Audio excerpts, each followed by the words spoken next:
Good morning, good afternoon, good evening. Welcome to this program. Sorry, yesterday we had to cancel the discussion because we had some problems. We're out of town. Tonight we'd like to discuss an issue that I think is at the heart of our problem. Why is it that Africa, we have had this endless cycle of yesteryear's liberators becoming today's oppressors? And to make matters worse, they don't seem to be aware of it. Indeed, some of them, they even believe they are the ones who are being abused in the sense that they should not be challenged, uh, which is ridiculous. I'd just like to play a video clip of one of Africa's presidents who had initially, when he first came into power, people were impressed with him, but since many people have had second thoughts, and rightly so too. President Paul Kagame of Rwanda. Let's just listen to what he had to say. You really need to stop this superiority complex nonsense about human rights. You think you are the only ones who respect human rights, or others it's about violating human rights. No, we've fought for human rights and freedoms of our people much better and more than anyone, including you people who keep talking about this nonsense. Where we have taken our country from and where it is now speaks for itself. The rest of the story just comes from this complex. You know, these two worlds where there are people who know everything about human rights and all kinds of things, and another world where people are just people who don't know. But these are our human rights. It's not when we respect the things we respect in our countries. It's not for you. It's not for anybody else. It's for ourselves. Is it not so universal? You don't sit right. there. Yes, it is universal, but you don't sit there. If it is universal and you believe it, then you don't become the judge yourself. You don't start telling the others what to do, what they should not do, or that what they are doing is not to your satisfaction. Who are you? Or what the whole list you've been spelling out as if what is in Rwanda is really hell. In fact, forgetting the hell that we have gone through, that we stood against and sorted out when you were there, just talking about more or less nonsense. Because do you reject the accusations, for example, it's from rubbish, absolute rubbish. You reject Rwanda is completely different from what it was 25 years ago. In fact, maybe you need to be looking around in Europe.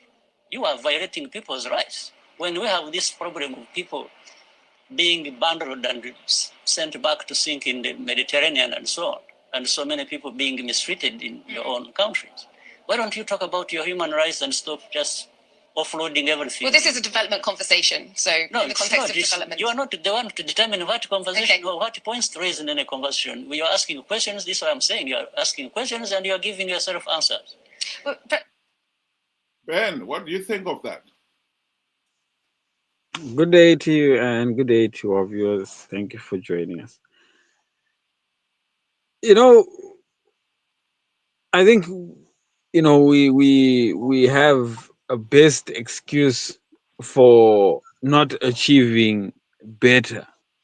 And our excuse is the other person is doing it, so why can't I? If you see somebody stealing and getting away with it, you would rather opt to steal as well, because it's now something that you are seeing around you, instead of being the better person and doing the right thing. Because at the end of the day, two wrongs never make a right. I sincerely believe,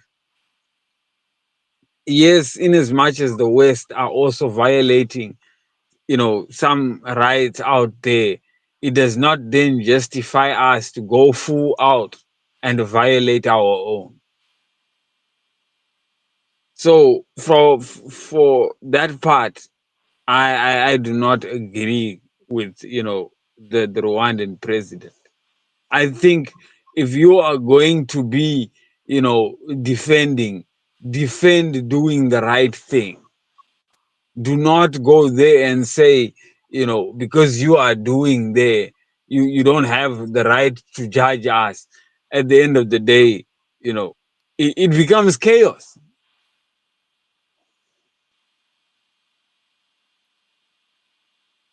Well, I have to emphasize here that the argument when you say you are violating human rights, if you start saying, "Oh no, we are not violating human rights because we fought for them," it's a fallacious argument in the sense that you are failing to accept that the fact that you uh, were yesterday's liberator, you cannot be today's oppressor. That is a nonsense. The facts speak for themselves. What we are talking about here is, yes, the colonialists, the white colonizers were oppressors yesterday, and you have become the liberator. Are you oppressing your own people? And that is what is at issue. And so the whole argument that you cannot tell us about violating human rights because we fought for the liberation of our people yesteryear doesn't mean anything at all. Yesterday's liberators have turned around and become today's oppressors. And indeed, this is exactly what we are focusing on here. How yesterday, Africa's case is yesterday's liberators are today's oppressors. And they are not even aware of it. In other words, President Kagame, he seems to be saying, no, I'm not oppressing my people because I liberated them yesterday. That is nonsense. Anyone can become an oppressor. And I think it becomes even more important in our situation because, let's face it, when you have an oppressor, they do not give you the chance to articulate your rights. Take the example of Zimbabwe. If a Zimbabwean say you have failed to hold free, fair, and credible election, Zanu PF response to that is typically that you are a Western puppet. What you are saying is what the West has told you to say. In other words, they never acknowledge that you as an individual, as a Black Zimbabwean, can articulate on your rights and your freedoms. You have to be told by somebody else. A borrowing, of course, from the white days when the whites insisted that all our blacks are happy. They have nothing to complain about. And anyone who complains about the blacks being oppressed, they are wrong. Our blacks are the happiest in Africa. So you as an individual, you are not given a voice. You are not given any opportunity to express your views. And when somebody else expresses it, they dismiss them too as, no, you are a colonizer and they've got your own agenda. So at the end of the day, the ordinary Black person has no voice.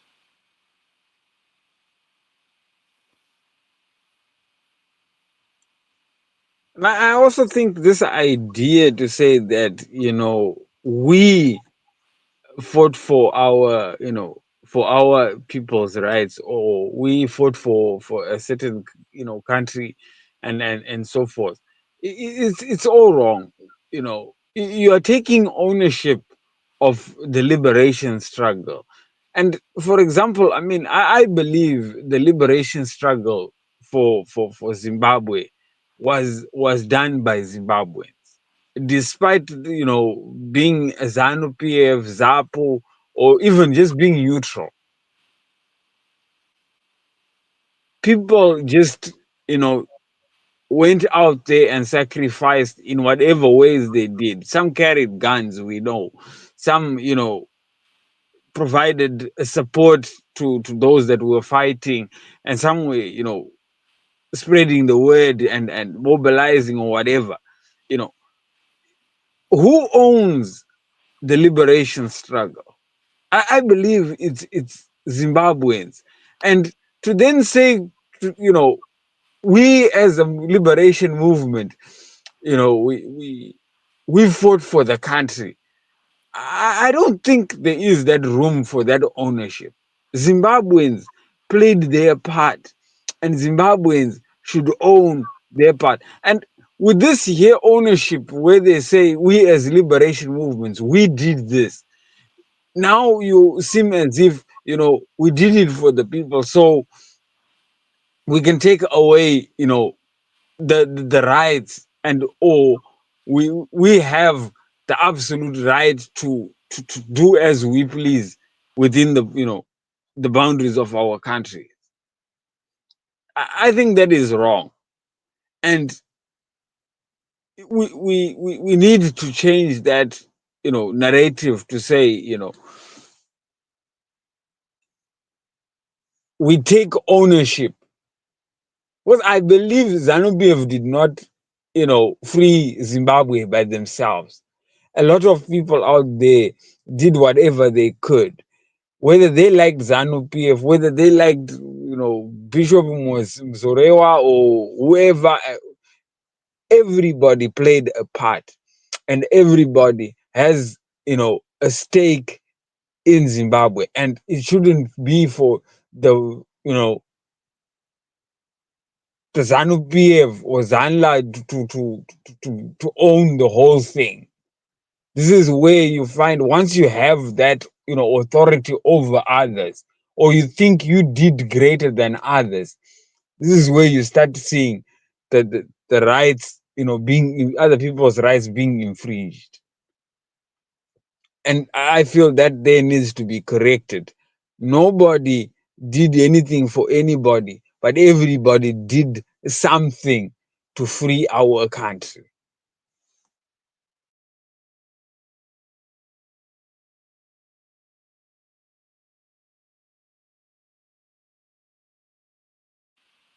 I've got here a dialogue on X between Nelson Chamisa and this some other gentleman, but I think it is relevant in this discussion, in which he's saying, I bet my last dollar that it is easier for a camel to go through the eye of a needle than for you to become president. It won't happen because you are all Zanu PF enablers. He was talking of Nelson Chamisa. You go to funders, you get funds, live in opulence, and go to elections afterwards. Go to elections, and afterwards you go into your hall and enjoy the money. And this is what Chamisa said in reply.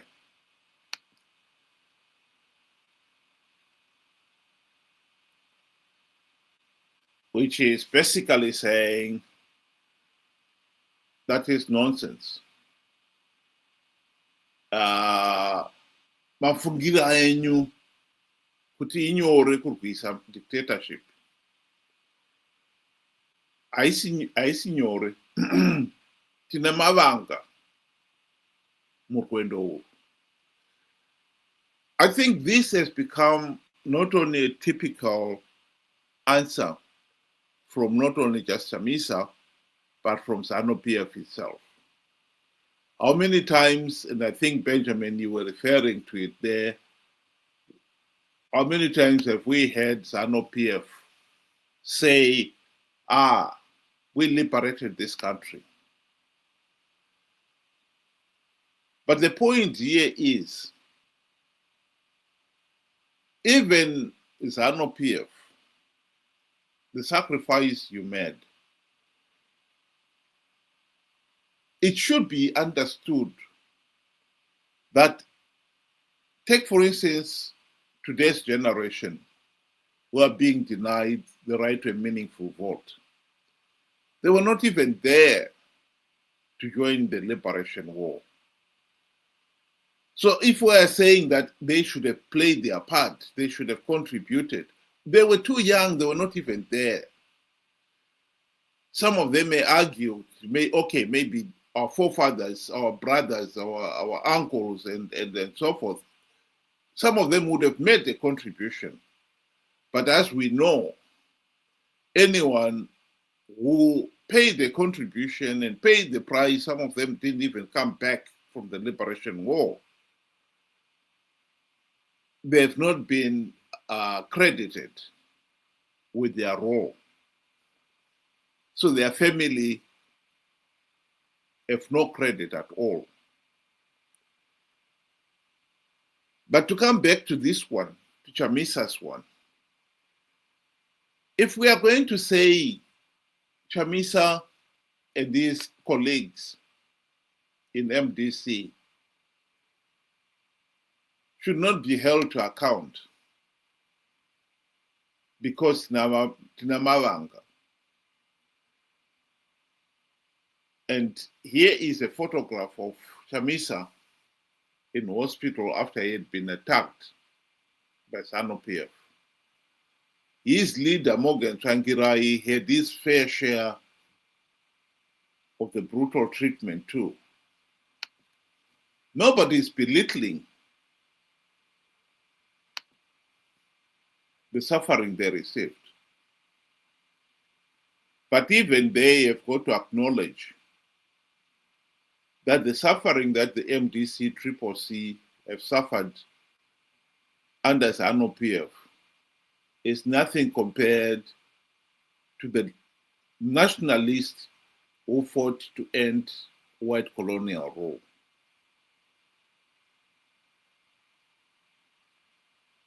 So in this case here, are we saying then that Zanu PF has the right to become the oppressors? After all, they suffered more than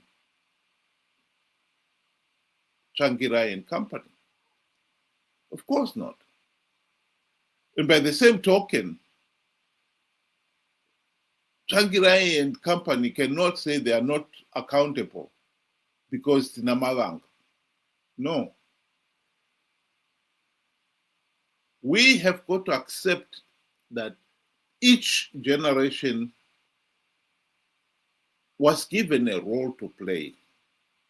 In the case of Zanu PF, they were fighting for the dignity of all Zimbabweans, for freedom, for liberty, for justice. They just hijacked the liberation war for their own selfish ends. They were yesterday's liberators and became today's oppressors. By the same token, the MDC, in their case, they have not even achieved what they set out to do, in the sense that they were elected to bring about democratic changes to end the Zanu PF dictatorship. They didn't. They failed to implement even one token reform. Yes, they've got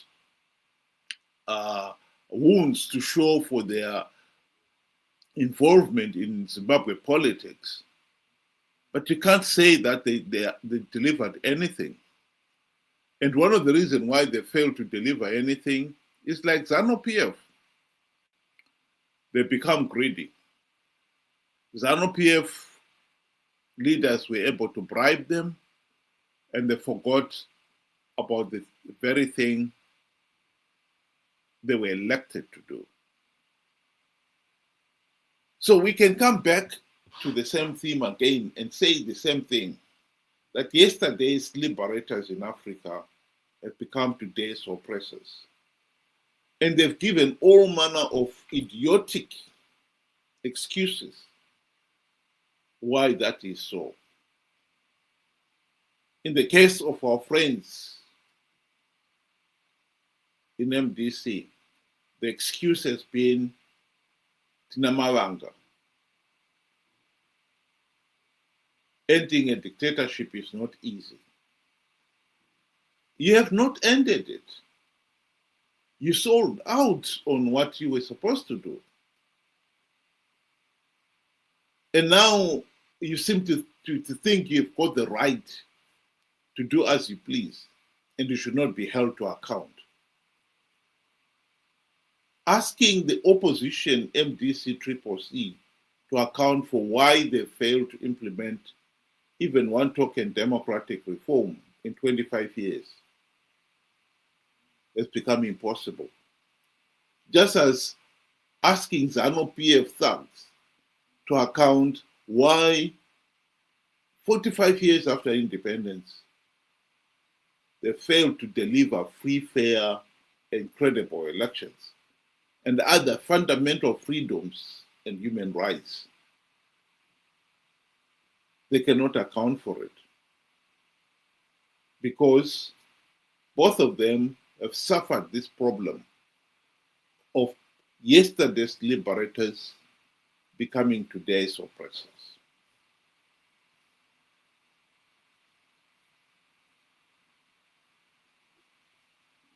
I've always said, when you closely look at the opposition and then you look at Zanu PF, how they operate, how they say their things, and how they go about their business, you can see they are similar. There's so many similarities that it is just, absurd to not see it, because it is clear as daylight. I mean, they're in a habit of owning, any developments or any movements that would have happened. Just the same way where Zanu PF hijacked the whole liberation, movement and made it all about themselves. That it turned out to be they now had the divine right to rule over Zimbabwe and nobody else. To such an extent where Mugabe would say, you know, you can never remove us out of power by using a pen. No, we would go back and carry arms at the end of the day. That already shows that, he's just taken away the rights of people to choose who they want, to lead them. The same way where you find, Chamisa there is saying, I have scars. So, I should be the next in line. You know, it's either me or nobody else. Where, some guys can have scars that are self-inflicted. Does that mean that they should, own the whole, movement to free ourselves from, today's oppressors? No, I don't think so. But what scares me the most is, I'll give you even an example.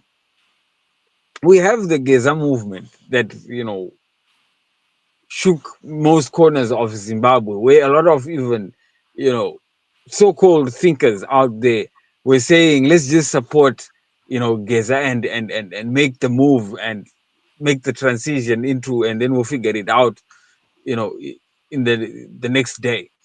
But you find here Geza is saying to you directly to say, let us go and liberate ourselves. A good thing. But after we've liberated ourselves, you don't have the choice. You don't have the right to choose because I've already chosen for you.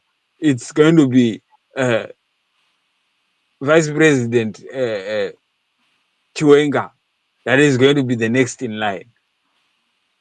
And a lot of people actually agreed to such arrangements, despite, like I said earlier, the facts, being right there. It scares me. What scares me the most is our inability to learn and to adapt. Mugabe and Zanu PF, they just didn't happen to be there.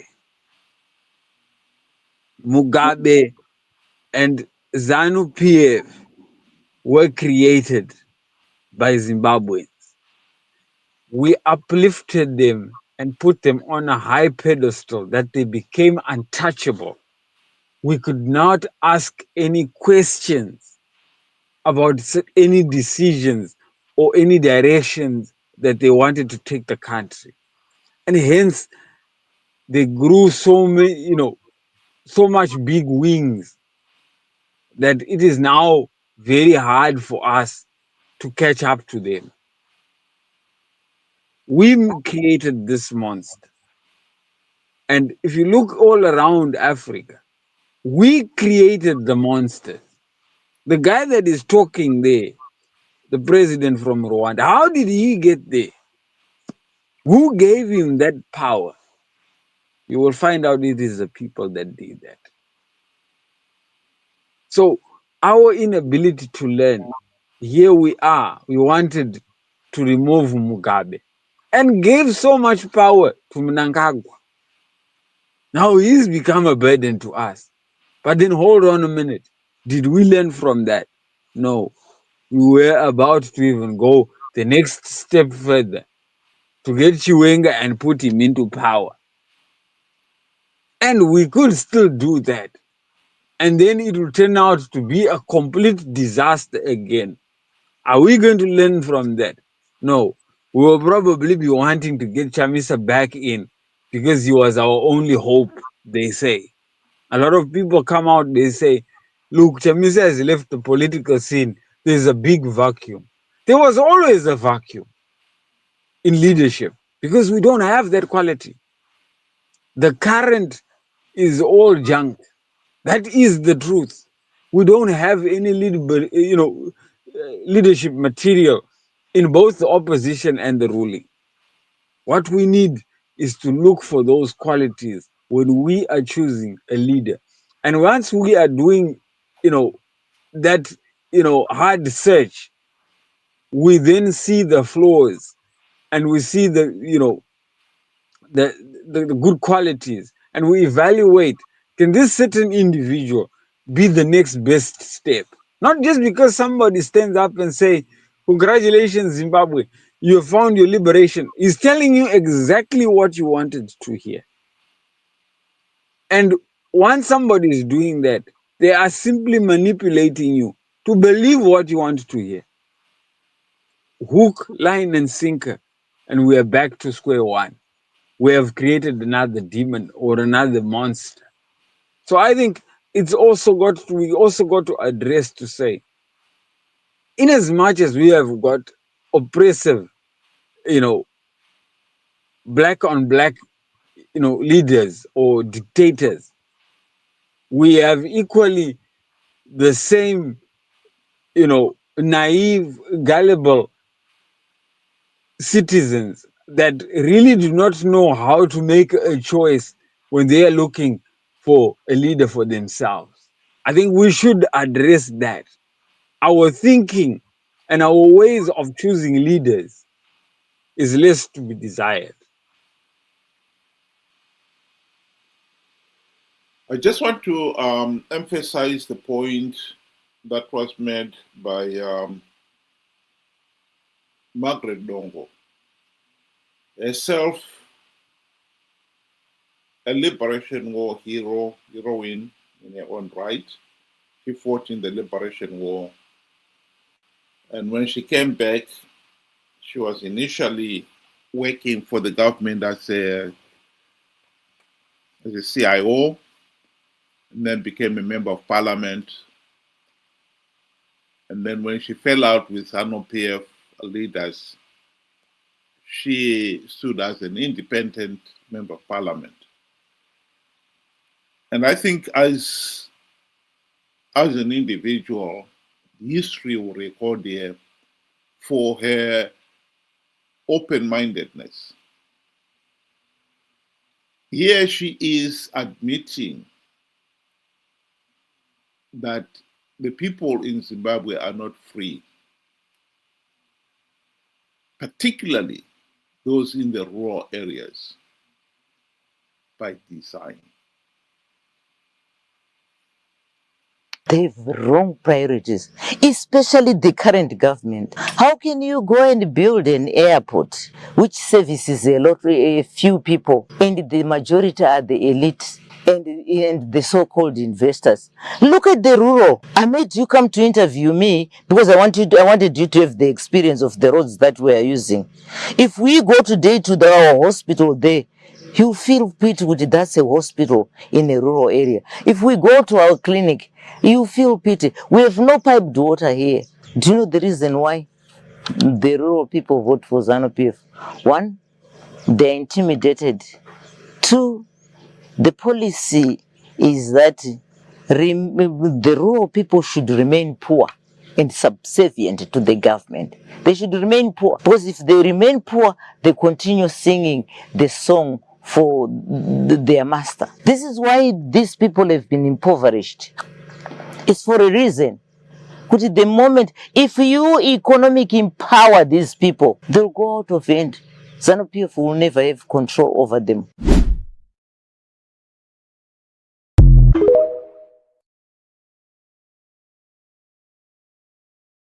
Point is a very valid point. But I would like also to bring it up in conjunction with the opposition. The people of Zimbabwe, since the late 1990s, have been electing the opposition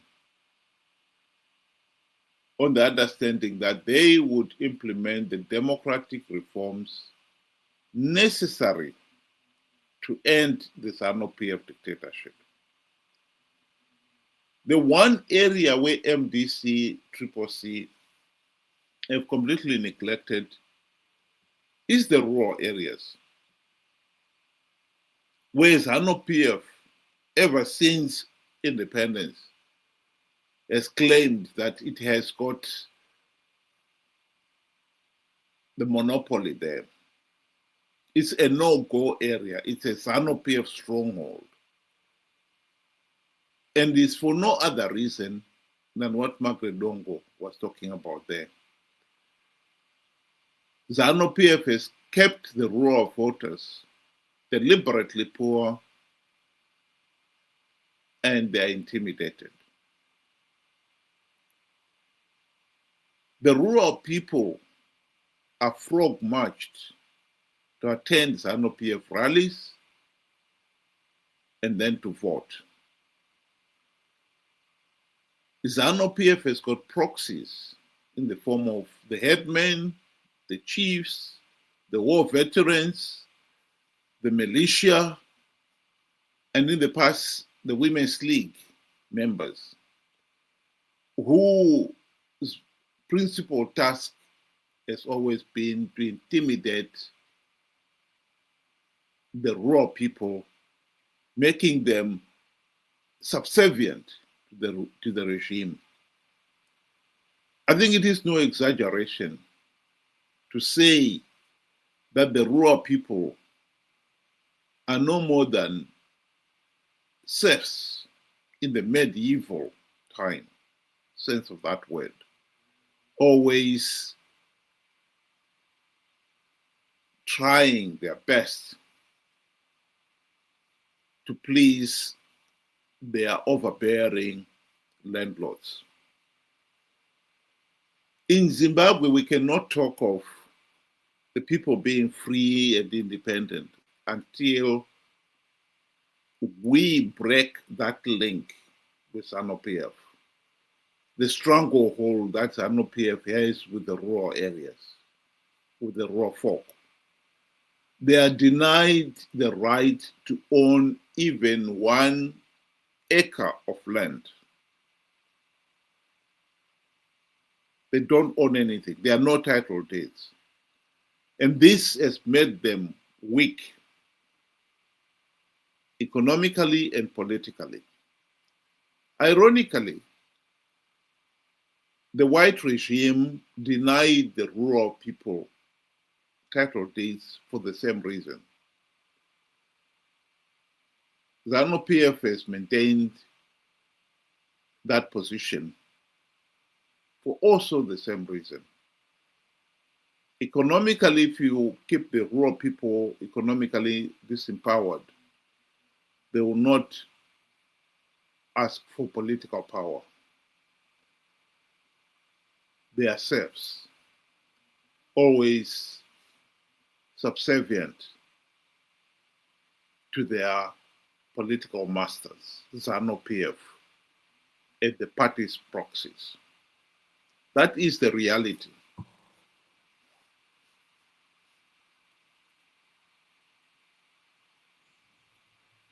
You know, the biggest problem that we will have is if we are going to make excuses each and every corner, we are really not going to make any progress to liberate ourselves truly.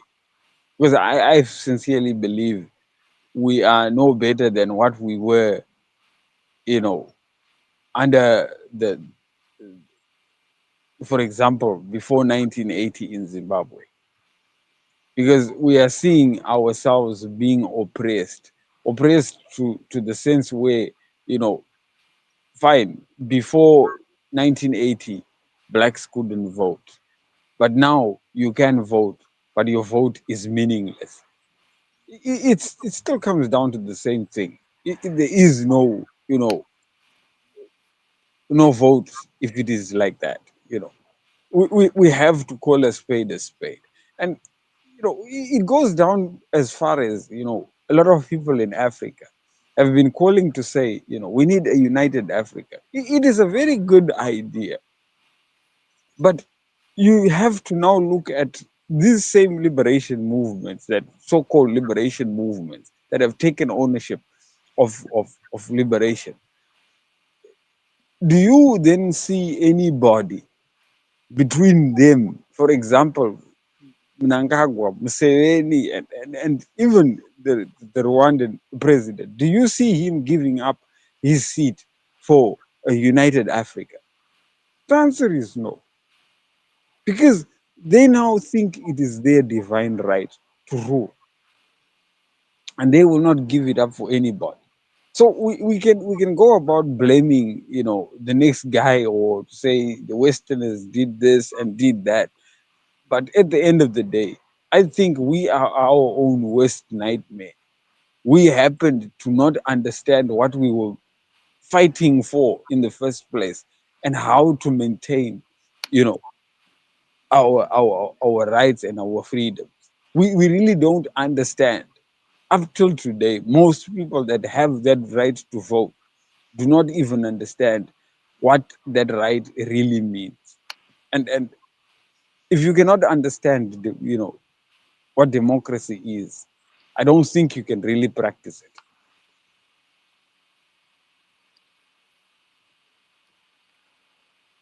I would like to just refer to a recent comment by Chamisa in one of his postings, where he's saying, you can kill the dreamer, but you cannot kill the dream. This is one of the arrogance of our African leaders. Chamisa has failed to implement even one token reform in 25 years. And not only that, since the GNU, he has participated in flawed elections to give Zanu PF legitimacy. He has helped to perpetuate the Zanu PF dictatorship. And yet he won't accept it. He won't even admit it. As where we started there, where we showed the conversation between him and some other Zimbabwean who were saying Triple C and Chamisa will never be president of Zimbabwe because you guys are cooperating with Zanu PF. That is very true. MDC Triple C leaders have become Zanu PF Team B in all but name, playing for Team A to win and for Team A to have legitimacy. And yet, they're completely unaware of their role and still want to maintain that he is the one who is carrying the dream of the people, which is totally nonsensical. You cannot claim to be carrying the people's dream. And the dream is for freedom and a meaningful role in the governance of the country. You cannot claim that you are doing that where in reality you are doing the exact opposite. So I come back to the original statement I made, that we are not only cursed by these African leaders who, some of them, not all of them, were yesterday's liberators and yet have become today's oppressors.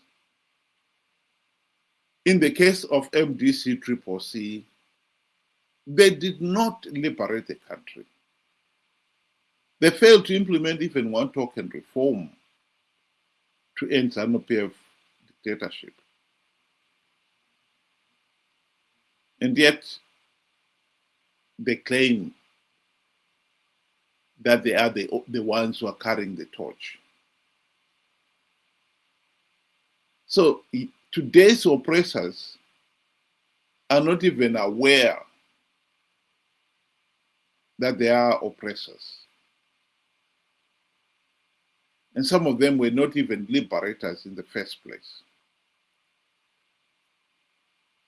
But unfortunately, the ordinary people themselves have failed to read the writing on the wall. There is absolutely no excuse why millions of ordinary Zimbabweans out there have failed to see the opposition for who they really are. Just corrupt, incompetent sellouts. Their failure to realize and see the opposition for who they really are is one of the reasons why we are a failed state. We keep going round and round in circles. If we are going to have any meaningful change in Zimbabwe, in the late 1990s, we realized that change could only come if we can elect an opposition leaders who will implement the democratic reforms. Because we had accepted the reality that Zanu PF will never reform itself out of office. 25 years down the line, the people of Zimbabwe have got to say to themselves, the opposition that we had entrusted the task of implementing the reforms to end the Zanu PF dictatorship have since sold out. They failed to implement even one reform.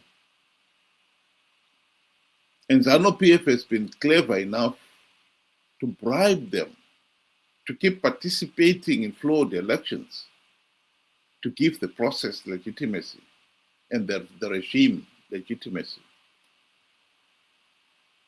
We, the people, should have woken up to that reality. We should be the ones who are well aware that Chamisa and company, as much as they claim that they are the ones carrying the nation's dream, they are not. But as long as he's able to sell the people the idea that he is the one who is going to fight for the people and they support him, Zanu PF will go along with that. Because Zanu PF needs the opposition to carry the country. Zanu PF's legitimacy comes from the opposition participating in flawed elections and the ordinary Zimbabweans being conned to participate in those flawed elections in their millions. And that's the reason why we keep going round in circles. Ben, do you want to give your closing remarks? In closing, I wanted to just talk about something that you spoke, and you said that yesterday's liberators are today's oppressors, but they do not know. I don't think it's a fact that they do not know. I think they actually know what they are doing, but they are fine with it because of their hunger for power. I mean, look, we have in 2013, we got a new constitution, a constitution that was basically written by some Zanu PF, well, let's say Zanu PF itself, because Zanu PF claimed that the constitution was their baby. In that constitution, they talk about human rights. They talk about elections, free, fair, and credible elections, but they do not practice any of that. So I would say they are aware of what constitutes free, fair, and credible elections, but they just do not practice it. So that does not then equate to ignorance. It is deliberate. Just like what Margaret Bongo said there, that Zanu PF has deliberately, done oppressive things to individuals or to the citizens of Zimbabwe. So we cannot let them get away with that. To say they do not know, they know, but it is their hunger for power. I mean, I'll give you an example like the one that I gave you before.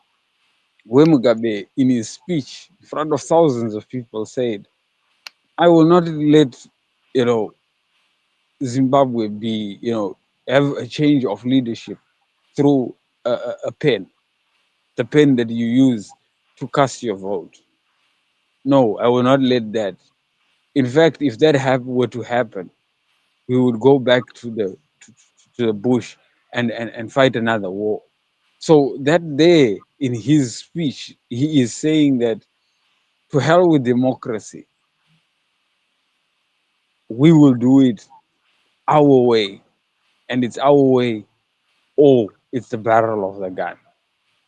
So they knew. He knew what he was talking about, and that alone is oppressive.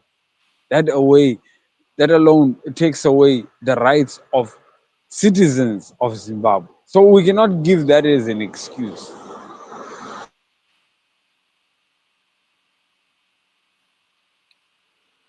Well, my closing remark would be that I think Africa's leaders have got to realize that as much as the fight until recently was to end white colonial rule. It was not all there is to it. We in Africa, we have remained behind and one of the poorest continents in the world because we have not had a history of respecting human rights and good governance. And to somehow pretend that the end of colonial rule ended the case of bad governance is to miss the point completely. The truth of the matter is, ending colonial rule only meant that those white colonial oppressors were replaced by another set of oppressors. Black on black oppression is nothing special. It is still oppression. It is a pity that nations like Rwanda that had suffered the genocide, which is well documented, and the likes of President Paul Kagame's role in ending that violence and bringing peace to that country is well known.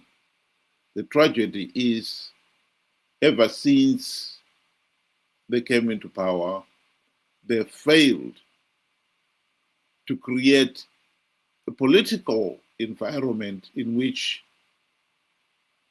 there can be confidence that Rwanda will never,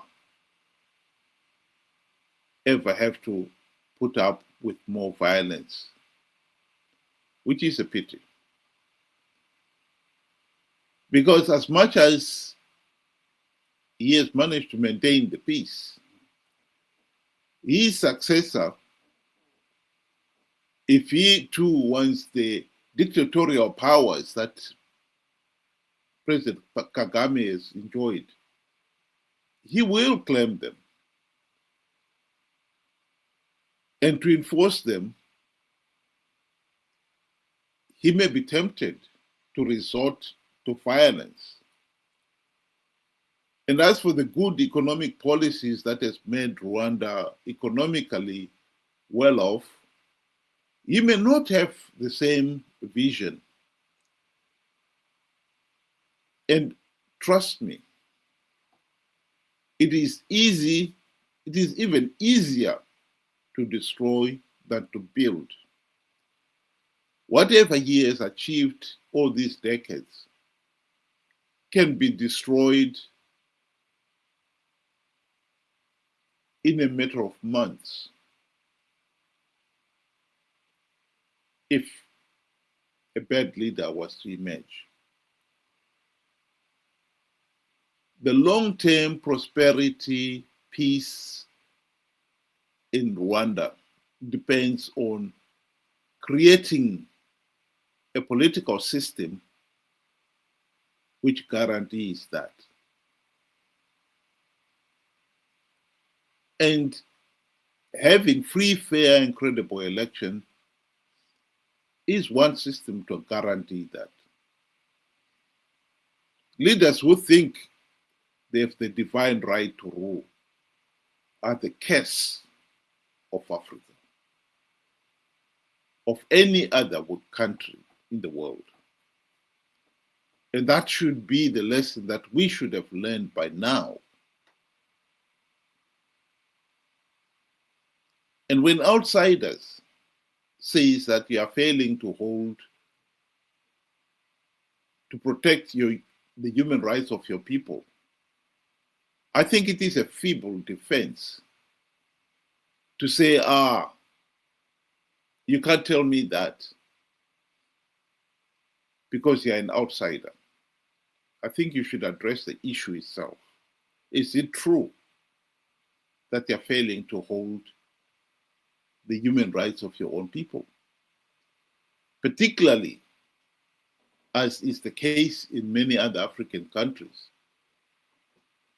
where the country's own laws and political systems have denied the ordinary people a voice. If outsiders cannot speak for them, who will speak for them? You don't have to be told by somebody that you've got to give all your citizens a meaningful say in the governance of the country. That should be the number one task